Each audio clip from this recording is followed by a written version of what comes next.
Grand Data Nexus hummed with the quiet power of 1 trillion calculations per second. Crystal conduits pulsed with streams of information, casting shifting blue light across the faces of the assembled alien mathematicians. They stood in concentric rings around the central projection sphere, appendages folded in satisfaction. The air smelled of ozone and certainty. Senior Quantifier Vex'larn of the Zeperian Statistical Guild adjusted his ocular implants, the lenses whirring as they focused on the final report. His carapace gleamed under the Nexus lights, the polished chitin reflecting his pride.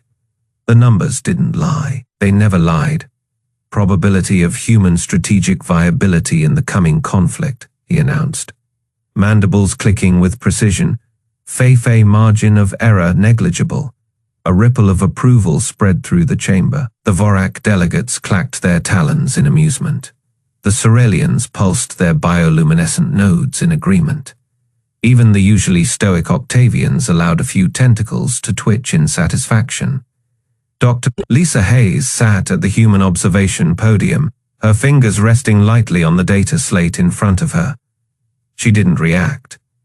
3 months in the Nexus had taught her the futility of protest. The Federation's greatest minds had crunched the numbers. Humanity was, by every metric, insignificant. Elaborate Senior Quantifier requested High Archivist Zelthus, his voice a dry rasp from multiple vocal sacs. Vex'larn gestured, and the central sphere bloomed with holographic charts. Human vessels lack the acceleration curves to evade Ravager Swarm projectiles. Their energy weapons operate at Fey efficiency compared to Federation standard. Their command structure is, he paused, mandibles twitching in what passed for a smirk. Chaotic, unpredictable. They rely on improvisation rather than calculation. Laughter echoed through the Nexus. Improvisation was a polite word for desperation. Lisa kept her face neutral. She had seen the reports from Earth Command. She knew what the numbers said, but she also knew what they didn't account for. Furthermore, Vex'larn continued, human neural plasticity, while impressive for a young species, renders them incapable of processing battle scenarios at the required speed. Their reaction times are outdated, Lisa said quietly. The chamber fell silent. Vex'larn's ocular implants zoomed in on her. Clarify, Observer Hayes. Lisa stood, smoothing her Federation-issued jumpsuit. Your data is 6 months old, the Defiance. Class refits completed last quarter. New reactor designs, new targeting systems. A Vorak statistician snorted.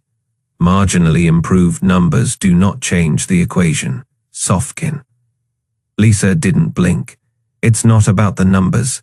It's about the variables you're not measuring. Vex'larn's mandibles twitched again, this time in irritation. There are no unaccounted variables. The Nexus processes all data. Lisa tapped her slate. A single file appeared in the central sphere, a classified Earth military seal flashing red. You haven't seen this data. The chamber buzzed with confusion. High Archivist Zelthus leaned forward. What is this? Lisa smiled. Project certainty. For the first time in Nexus history, the calculations stuttered. The crystal conduits flickered. The sphere distorted, struggling to pass the encrypted human files. Vex'larn's voice lost its certainty. This is not possible. The energy signatures alone violate known physics. Lisa watched the aliens scramble, their perfect equations crumbling. You keep trying to quantify us, she said, but some things can't be calculated. The Nexus alarms blared as the system overloaded. Error glyphs exploded across every screen. And in the chaos, Lisa Hayes sat back down.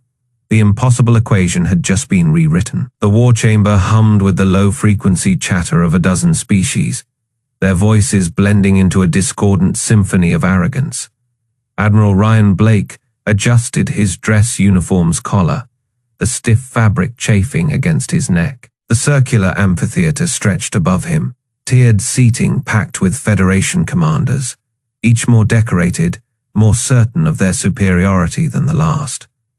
Holographic star maps flickered above the central dais, displaying the approaching storm of the Ravager Swarm in pulsing red glyphs. "Next agenda item," announced the Vorak High Marshal, his forearms folded across his carapace. "Allocation of defensive forces for the Cygnus front." His voice dripped with bored dismissal, as if discussing supply quotas rather than the extinction of worlds. Blake clenched his jaw. Head sat through 3 hours of this. 3 hours of posturing, of admirals from species with faster ships, tougher armor, better math arguing over scraps of territory they'd already written off. "And now, the human delegation has a proposal," Blake said, rising. A ripple of muted laughter spread through the chamber. The Zephyrian contingent, their crystalline skin refracting the chamber's light, didn't bother hiding their amusement. One Quantifier Vex'larn Blake recognized, leaned toward his neighbor, and whispered something that made his companion's antennae twitch in delight. High Marshal Vorak didn't even turn. "Proceed, Admiral, for the record." Blake stepped onto the speaker's platform. The holograms shifted, pulling up the schematics of the UASN Defiance, an outdated Terran dreadnought, its design decades behind the sleek, organic curves of Federation warships. "We've analyzed the swarm's attack patterns," Blake said. "They exploit gravitational eddies to ambush fleets, but their sensors are tuned to detect fusion signatures, the kind every ship in this room uses. Our older fission drives don't register the same way. We can get close." A snort came from the Octavian Admiral floating near the ceiling, her tentacles coiled in disdain. "Close to what end? Your railguns can't penetrate swarm armor. Your missiles are slower than their interceptors. What exactly do you propose to do once you're in range? Human throw rocks." More laughter. Blake kept his face neutral. "We don't need to penetrate their armor," he said. "We just need to deliver the payload." The chamber quieted, not in interest, but in patronizing curiosity. High Marshal Vorak finally turned, his compound eyes glinting. "Payload," Blake tapped the console. The hologram zoomed in on the Defiance's core, revealing a containment module stamped with black and yellow hazard sigils, "Project Certainty."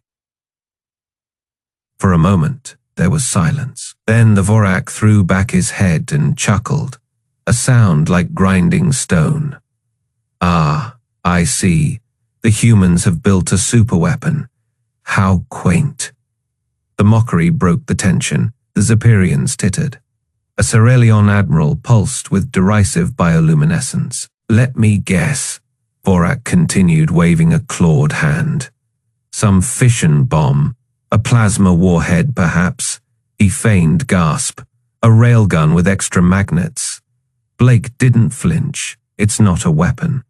That gave them pause. Vex'larn floated forward, his crystalline fingers steepled. "Then what, precisely, is it?" "A correction," Blake said. The chamber erupted. "Enough," Vorak roared, silencing the room. He leaned forward, his carapace creaking. "Admiral Blake, the Federation has spent centuries perfecting the mathematics of war. Our predictive models account for every variable, every possible outcome, and your species," he sneered. "Your probability of strategic viability is less than a rounding error. You are not a factor in this war." Blake held his gaze. "Then why are you afraid?" The words hung. Vorak's mandibles twitched, dismissed. Blake didn't move. "I said dismissed, human." A murmur spread through the chamber. Blake could feel the weight of 100 alien eyes, pitying, amused, contemptuous. He exhaled slowly, then turned and walked toward the exit. Behind him, the debate resumed as if head never spoken. "Cygnus front will fall within 12 rotations. Redeploy the 7th Armada to the humans. Honestly, the audacity."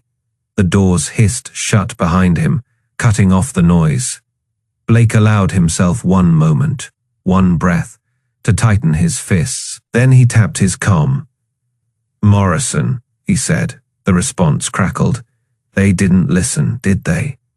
Blake smiled. It wasn't a pleasant expression. "Start the clock." The research station hung in the silent void like a forgotten secret. No beacons marked its position. No transponders announced its presence. Just a cluster of modular habitats and skeletal docking arms orbiting a dead star, its light long extinguished. The only movement came from the occasional flare of maneuvering thrusters, as supply shuttles came and went under radio silence. Inside the station's central lab, Captain Jake Morrison watched the final diagnostics scroll across the holodisplay. His reflection flickered in the blue glow, sharp jawline, dark eyes, the scar along his temple from an old skirmish in the belt. Around him, engineers in black fatigues worked in hushed urgency, their boots clicking against the grated floor. "Final sequence is live, Captain," said Lieutenant Chen, her fingers dancing across the interface. "All parameters nominal." Morrison nodded, his gaze fixed on the massive cylindrical object suspended in the center of the chamber. It didn't look like much, just a dull metal casing studded with coolant ports and data feeds. No glowing panels, no ominous hum, just a weapon the Federation had never imagined, let alone calculated into their precious equations. "Time to showtime?" Morrison asked. 12 minutes, Chen replied, assuming the Zephyrians' models are as precise as they think. A dry chuckle escaped Morrison's throat. "Oh, they're precise, just missing one tiny variable." The door hissed open, and Commander Elias Vance strode in, his uniform crisp, despite the station's perpetual dust. "Fleet comms getting nervous," he said, handing Morrison a data slate. "Another urgent request for status." Morrison skimmed the message. Another politely worded demand from Admiral Blake, another reminder that the Federation's front line was collapsing by the hour. He tossed the slate onto a nearby console.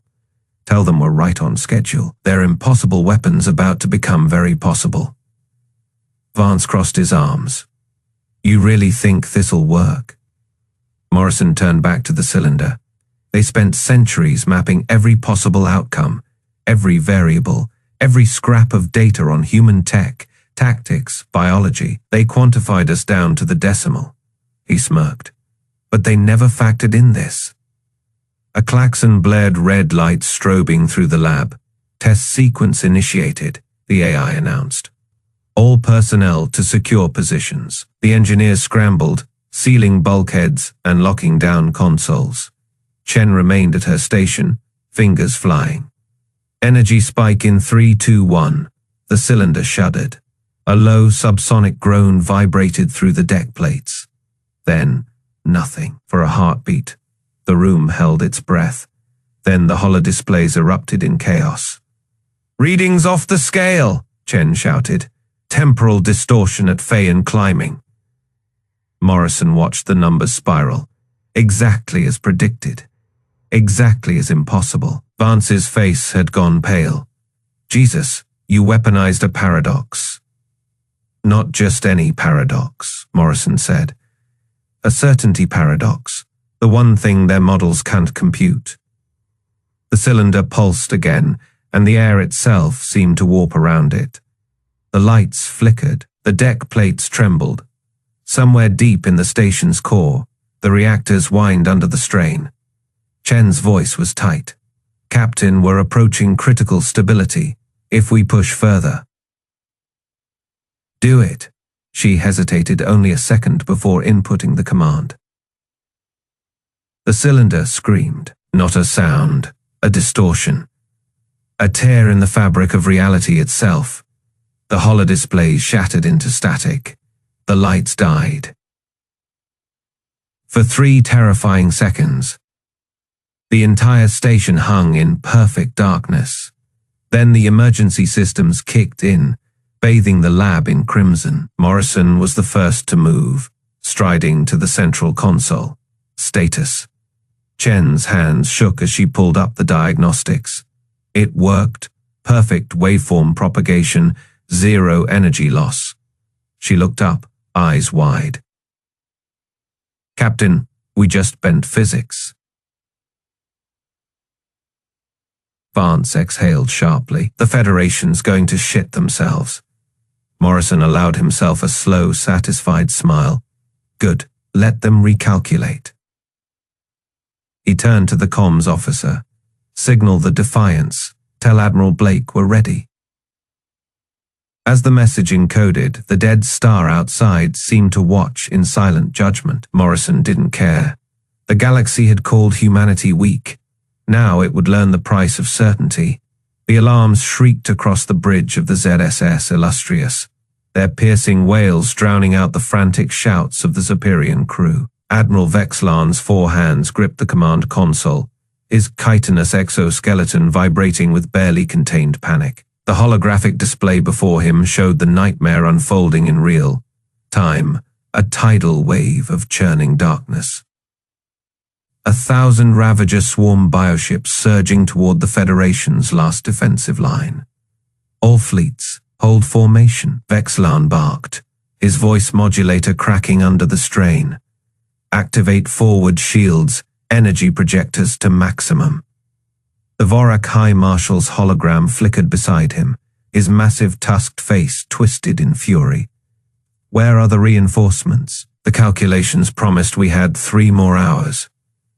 A junior quantifier, her scales flushed crimson with terror, stammered over the comms. The swarm's acceleration variables were miscalculated. Their biomass consumption rates, silence. The High Marshal roared. Outside the viewports, the first wave hit. Ravager bioships, living nightmares of chitin and pulsating tendrils, slammed into the Federation's gleaming silver armada. The Illustrious shuddered as a swarm harvester, its maw lined with rows of grinding teeth, latched onto a nearby cruiser. Acidic enzymes sprayed from its gullet, dissolving the ship's hull like paper. Shields at Faye, a crewman screamed. Vex'larn's primary heart pounded. This wasn't war. This was consumption. The swarm didn't fight. It fed on the tactical display. The Federation's proud fleets disintegrated. The resplendent Dawn, a Cerulean dreadnought, vanished in a burst of green fire as swarm boarding pods burrowed into its core. The Vorak's fist managed to unleash a volley of plasma torpedoes, only for the swarm to absorb the blasts, their biomass rippling outward to redistribute the energy. Fall back, the High Marshal ordered, his voice ragged. Regroup at the secondary. A bioship the size of a small moon collided with the Illustrious. The impact threw Vex'larn against the wall, his exoskeleton cracking. Alarms wailed, lights flickered, the stench of burning circuitry filled the air. Admiral, his first officer gasped, clutching a bleeding wound where her left arm had been. The defiant claw is gone. The eternal light is. Vex'larn didn't need the report. He could see it. The Federation's finest, reduced to scrap in minutes. A bitter laugh escaped him. The calculations had been so certain. The swarm's patterns predictable. Their own defenses impenetrable. And now they died to the last decimal point of their arrogance. A new alert blared. A single ship, human, had just translated into the battlefield. The USN Defiance, its hull pitted with age, its engines burning at barely Faye capacity. The High Marshal's hologram flickered back online, his tusks bared in a sneer. The humans now, they come to watch. Vex'larn didn't answer. He stared at the Defiance, drifting lazily toward the swarm's heart. Aboard that ship, Captain Jake Morrison adjusted his cap, his fingers dancing across the firing console. "All right, you ugly bastards," he muttered. "Let's see how you like our math." The swarm turned as one, a billion hungry eyes locking onto the lone Terran vessel. The Defiance's core flared to life, and then the universe twisted. The battlefield stretched endlessly, a graveyard of broken Federation ships drifting in the void. The Ravager Swarm moved through the wreckage like carrion feeders, their organic hulls pulsing with sickly bioluminescence. Every few seconds, another Federation cruiser exploded in a silent burst of light, its shields and armor meaningless against the swarm's ravenous weaponry. On the bridge of the USN Defiance, Captain Jake Morrison watched the slaughter unfold. His fingers tightened around the armrests of his command chair. The Defiance was old, older than most of the Federation's frontline vessels. Her armor was patched, her engines sluggish by their standards. But she wasn't here to fight like them. "Status?" Jake asked, his voice calm. Lieutenant Chen checked the flickering readouts. "Federation's last carrier group just went dark, sir." Swarms advancing toward the Nexus. Jake exhaled. Right on schedule on the main screen, a Zephyrian dreadnought, Pride of Vex'larn, according to the transponder, listed to one side, its crystalline hull cracked open like an egg. A swarm tendril slithered inside. The last transmission from its bridge played over comms. "This is Admiral Krell. We're breached. Where are the humans? We're static." Ensign Rivera flinched. "Sir, we're being hailed. Federation remnant fleet." Jake nodded. "Put them through." The hologram flickered to life, revealing a battered Vorak commander, his carapace cracked and leaking blue fluid. "Defiance," he rasped. "You're too late. Fall back. Save yourselves." Jake leaned forward. Negative were exactly on time. The Vorak's mandibles twitched. "Your ship is a relic. One volley from the swarm will—" "Watch," Jake said, and cut the transmission. The bridge crew exchanged glances. They'd trained for this moment. But the weight of it pressed down on them now. "Activate Project Certainty," Jake ordered. Deep in the Defiance's core, something awoke. The swarm noticed them. Then, 1,000 chitinous warships turned as one, their weapon ports glowing with hungry light. The Defiance didn't evade, didn't raise shields. It drifted forward, a single defiant speck against the tide. "Sir," Chen whispered, "they're locking. Let them." The swarm fired, a storm of bio. Plasma streaked toward the Defiance. The crew braced. The projectiles hit and stopped. Frozen in space, inches from the hull, the swarm hesitated. Then the Defiance's core detonated. No explosion, no fire. Just a ripple, a distortion in reality itself, spreading outward in a perfect sphere. Where it touched, the laws of physics changed. The nearest swarm ships unfolded. Their organic armor peeled back like flower petals, revealing pulsing interiors that suddenly had no protection. Then they collapsed inward, crumpling like paper in a fist. Further out, the ripple hit a swarm mothership. Its massive bulk twisted, bending at angles that shouldn't exist. For a second, it resembled a child's scribble. Then it was gone. The Federation's surviving ships caught only glimpses. A Vorak gunner stared as an entire swarm tendril flickered out of existence. A Zephyrian science officer screamed as his sensors reported the impossible.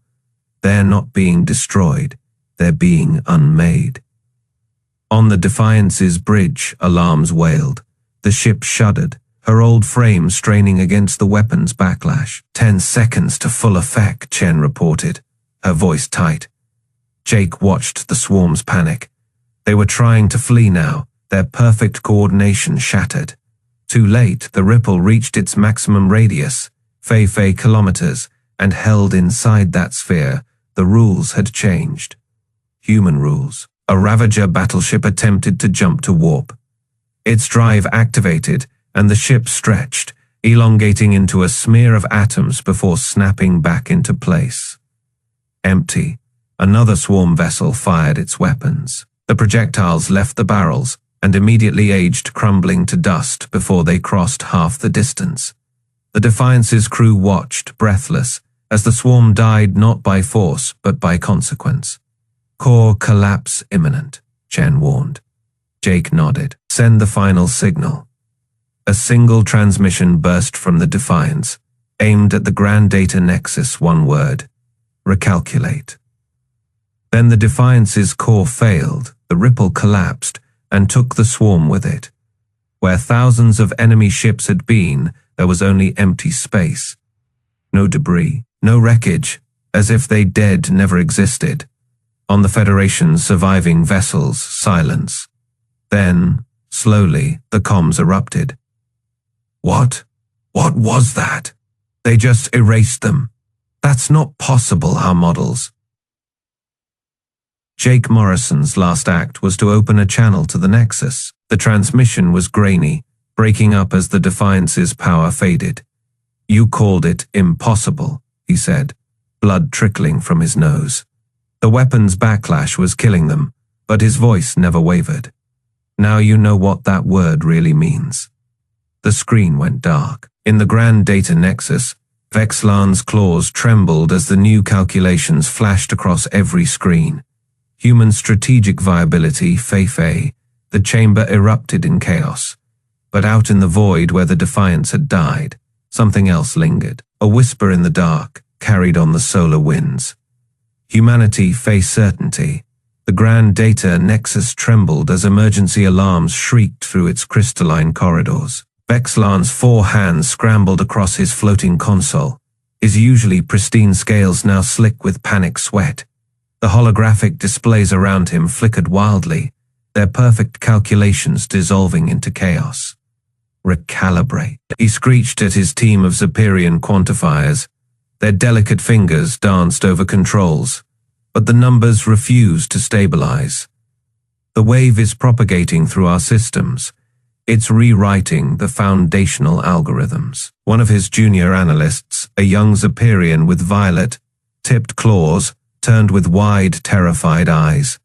Senior Quantifier, the human weapon didn't just destroy the swarm. It altered the laws of probability within its blast radius. Vex'larn's frill fled in disbelief. That's impossible. The universe doesn't work that way. A massive hologram flickered to life above them. The battlefield. The Ravager Swarm's organic armada, millions of ships strong, had been reduced to nothing. Not debris, not wreckage, nothing. As if space itself had erased them. And at the center of the void, the shattered husk of the USN Defiance drifted, its broken hull still crackling with unstable energy. The Nexus Central AI, a serene voice that had never once wavered in 10,000 years of service, now stuttered. Alert, recalculating strategic parameters, previous assessment of human military capability in error. Vex'larn's claws dug into his console. Show me the new numbers. The screens flashed, the entire chamber gasped. Human strategic viability, Sci-Fi, the AI announced. Silence, then bedlam. Run it again. Vex'larn roared.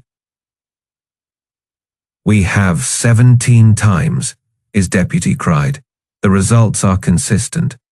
Their weapon didn't just defeat the swarm, it rewrote the rules of engagement. Across the Nexus, alien mathematicians from a dozen species were having the same crisis. The Vorak delegation's exoskeletons clattered in distress as their own systems spat out identical numbers. The telepathic Cerelians, who had spent centuries dismissing human linear thinking, clutched their floating orbs in horror as their psychic projections collapsed under the weight of the new calculations. A comms officer staggered into the chamber, his antennae twitching wildly. We're receiving reports from the front. The distortion wave isn't fading. It's expanding. It just wiped out 3 more swarm tendrils near the Krellis belt. Vex'larn's frill flattened against his skull. How? How did they do this? Their technology was supposed to be centuries behind ours. The young Zephyrian analyst hesitantly pulled up a secondary screen. Senior Quantifier, we missed something. Look at their research archives. The display flickered to show classified human files, recently decrypted page after page of theoretical physics. Equations that made no sense until now. They weren't building better guns, the analyst whispered. They were building a paradox. Vex'larn's claws trembled. The equations on the screen described a weapon that didn't just kill enemies. It unmade them. By forcing a localized collapse of quantum certainty, It rendered the target's existence statistically impossible. The AI's voice cut through the chaos. Historical analysis complete. Human military engagements reviewed. Previous assessments failed to account for. Human ingenuity variable. A Vorak admiral, his carapace still smeared with battle residue from the fleeing Federation fleets, snarled. What variable? The AI displayed a single line, pulsing red across every screen in the Nexus. Human capacity to weaponize the impossible, incalculable. Vex'larn sank into his chair. The chamber around him erupted into arguments, accusations, panic. But his eyes stayed locked on the wreckage of the Defiance, still visible in the hologram. A lone human ship, outdated, outnumbered. And yet, his console pinged. A new transmission, routed through the Nexus emergency channels. Admiral Blake's face appeared, his expression grim but satisfied. "Hope you're recalculating," he said. Then the feed cut out. The silence that followed was worse than the screaming. One of the Cerellians finally spoke, their psychic voice trembling. We have to inform the Council." Vex'larn didn't move. His claws traced the new numbers on his screen, the ones that had rewritten history in an instant. Fei somewhere. In the ruins of the battlefield, the Defiance's core finally went dark. The impossible had been proven possible, and the galaxy would never be the same. The wreckage of the USN Defiance drifted silently through the void, its shattered hull still glowing from the energy discharge that had rewritten reality itself. Admiral Ryan Blake floated in the command chair, his breathing ragged but steady. The Federation distress signals flooded every channel, pleas for help, demands for explanation, raw panic from species who had mocked humanity hours before. "Admiral," Lieutenant Chen said, her voice tight. "The Grand Nexus is hailing us. Direct link to the war chamber." Blake chuckled, wiping blood from his brow. "Put them through." The holographic display flickered to life, revealing the ashen faces of the Federation's highest commanders. The Vorak High Marshal's crest lay flat against his skull, a sign of terror among his kind. Senior Quantifier Vex'larn's crystalline skin had dulled to near opacity. Behind them, the Data Nexus screens displayed a single, pulsing equation: humanity face certainty. "You," the High Marshal stammered. "What have you done?" Blake leaned forward. "What you couldn't." The chamber erupted, as a Pyrian admiral slammed his appendages against the console. "The swarm is gone. Not just defeated, erased from existence. That violates every law of physics." "Funny," Blake said.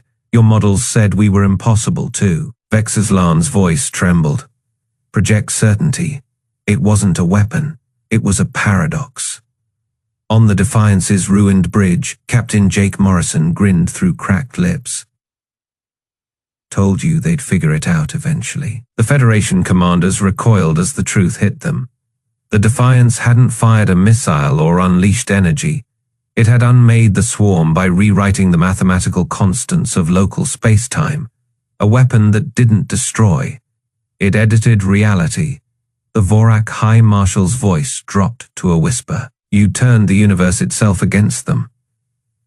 Blake nodded. "And we'll do it again if we have to." Silence. The Federation had spent centuries quantifying, predicting, dismissing.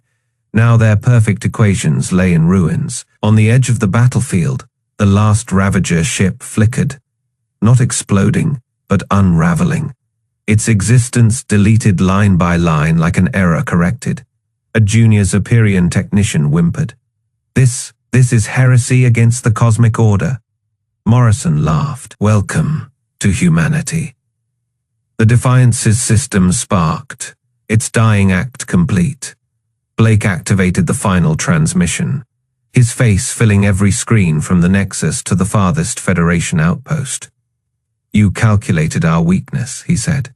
"You factored our speed, our firepower, our numbers. But you forgot one variable." The hologram zoomed in, past the blood, past the ruins, to the Defiance's shattered hull. There, barely visible beneath the scorch marks, was the ship's original insignia, a clenched fist gripping a calculator. You forgot to factor in our rage. The feed cut across the galaxy in labs and war rooms and academies. A new calculation began, not of human limitations, but of what might happen if they were pushed again. In the Grand Data Nexus, Vex'larn stared at the equation now burned into every display. His mandibles clicked softly as he entered the final variable. The screen flashed once. Then, for the first time in galactic history, the Federation's Central Intelligence Corps shut down voluntarily. Outside, in the quiet dark between stars, the wreckage of the Defiance continued its slow drift. Somewhere in its broken hull, a secondary system flickered to life. A single, looping transmission, broadcasting on all frequencies. A human voice, calm and certain. We are not a probability. We are not a statistic. We are the answer to every question you were too afraid to ask. And from that moment on, the galaxy understood. Humanity did not follow the rules. Humanity wrote them.